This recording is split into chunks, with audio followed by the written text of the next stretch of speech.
everyone. Thank you so much for taking the time to join in. In this specific talk, we're going to cover about governance, and it will assume that you have a basic understanding of governance already. Another thing that this talk is going to do is drop a lot of QR codes because there's quite a few innovations I want to cover so you can go apply it in your worlds. And the QR codes will help you dive deep into specific topics that you want to dive deep into. Let's start with innovation number one, and this is so often overlooked. Let's face it, right? Be it grants, be it governance, be it decision making, the voter's perception is at the end of the day your reality. And the user experience in governance is an area of innovation that's not very much focused on. This is where we have an interesting product we just launched, which kind of shows you how you can delegate in one of the simplest user experiences possible. You can select the percentage that you want to delegate. You exactly know what's your voting power going to look like, and then you delegate. And that's simple. And this is one area where we're trying to make user experience as less fragmented as possible. And if you'd like to read more about the thinking, the transparency, the ethos, the on-chain activities that went into designing a governance hub, I highly recommend scanning the QR code and jumping into it. Now, let's talk about not just the user experience. Let's go a little bit deeper, right? We did a research on how exactly voter behavior works out. We took two vote escrow systems. One, we took Polkadot. The other, we took Curve. Both of them require you to lock in your tokens, and in return, you get a certain voting power. That voting power is decayed over a period of time. But there's one fundamental difference. Curve has a financial incentive mechanism to it. Every Thursday, you use your VE Curve tokens, and you get APYs based on how the treasury allocates funds.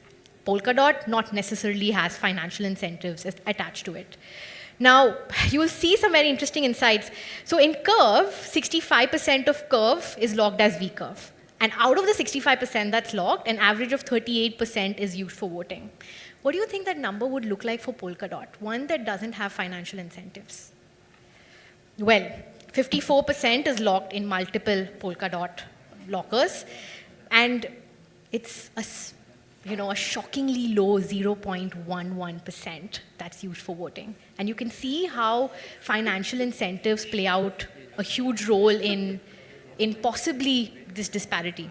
Let's go a bit deeper into another data point. In Curve, the maximum lockup period is 4 years. 67% of them actually do lock up for that long on an average. What do you think it's for Polkadot? A similar vote escrow system. It's again, a shocking 4%, locking up for a maximum duration of 224 days.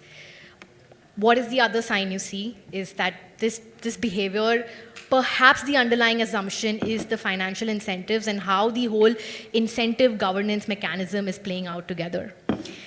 We also went deeper. We said, who are these voters that are locking in longer? Are these whales? Are these large token holders?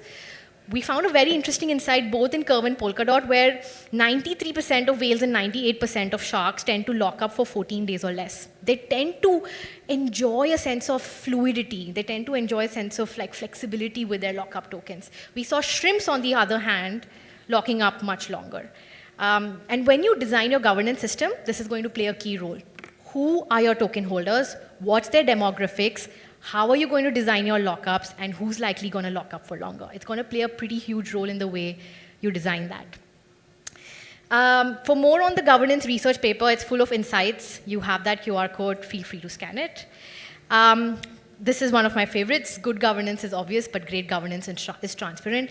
So many, over the last 3 years of being in governance, I've had multiple people tell me, I don't understand what to vote, and who's keeping track of what to vote?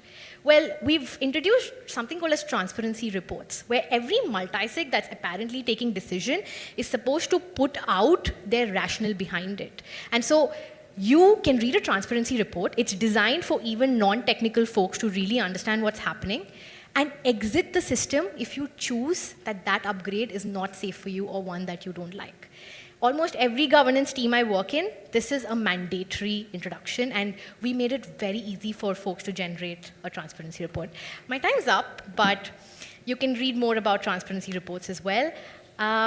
What I'm going to do is I'm just going to jump through the final one, which is the conditional voting power, DK. So the concept's really simple. Your voting power decays with time, but based on your participation. And there's an interesting research on that as well.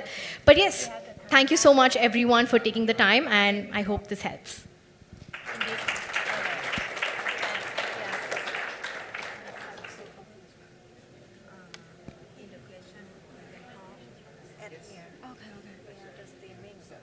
All right, so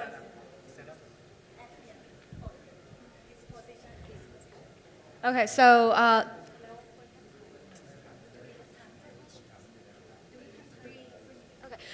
do we have any questions for Tanisha? We can do maybe a round of passing the mic if anyone has questions. Yeah, we do have one over there. We do have one question at the back. Yeah.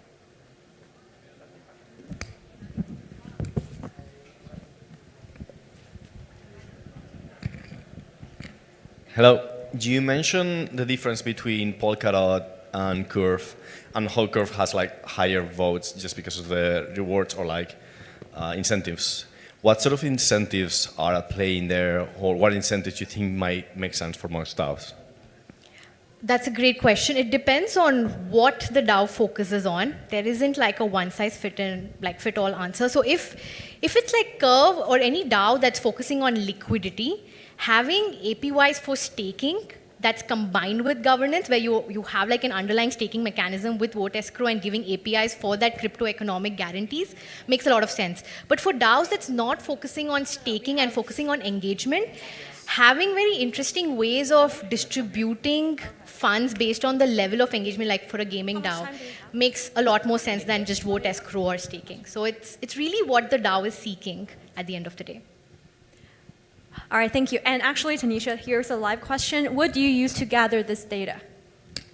It's mostly on chain, in the sense that a lot of these data points are already there. So when your Curve and Polkadot already have it on chain, so you take all the wallet addresses. We used Arkham data to also identify some of these wallets and who they belong to measure the level of centralization. But I hope that answered your question.